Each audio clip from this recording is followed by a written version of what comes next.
दोस्तों अस्सलाम वालेकुम। अज असां ॿुधंदासीं ऐं ॾिसंदासीं त जन्नतुल सिंध यानी सिंध ते जन्नतुल सिंध जो नालो कीअं पियो। सरज़मीन सिंध खे जन्नतुल सिंध जो नालो उन करे ॾिनो वियो आहे जो पैदावार जे लिहाज़ खां हीअ बरकत ऐं बचत वारी सरज़मीन आहे। जन्नतुल सिंध सिंधु नदीअ करे हिकिड़ी वादी आहे जा हिंदुस्तान जे मैदाननि मां इंडो गैनेजेटिक अज़ीमुल शान मैदान जो उलहंदो हिस्सो वालारे थी। ही मैदान जबलनि जी मिटीअ मां जुड़ियल आहे जो डेघ में 1500 मील ऐं वेकर 150 मील आहे। हिकु सिधो सौ मैदान सिंधु नदीअ खां गंगा नदीअ जी डेल्टा लाइन ताईं पखड़ियल आहे। मंझांसि सिंधु, गंगा ऐं ब्रह्मपुत्रा नदियूं वहनि थियूं।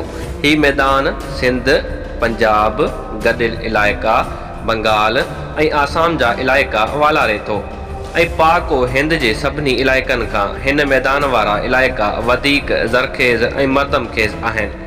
हिन में कणक, कपह, कमंद ऐं चांहि जी पोख थिए थी। उन जे मशरक़ी हिसे ते घणी बरसाति पवे थी, उन करे संदुसि निज़ारो मग़रबी हिसे खां वधीक दिलकश आहे। आर्यन हिन मैदान ते सपत, सिंधु ऐं आर्यावर्त नाला रखिया हुआ। संदुनि तमंदन, हुनर ऐं अदब हिते तरक़ी कई हुई।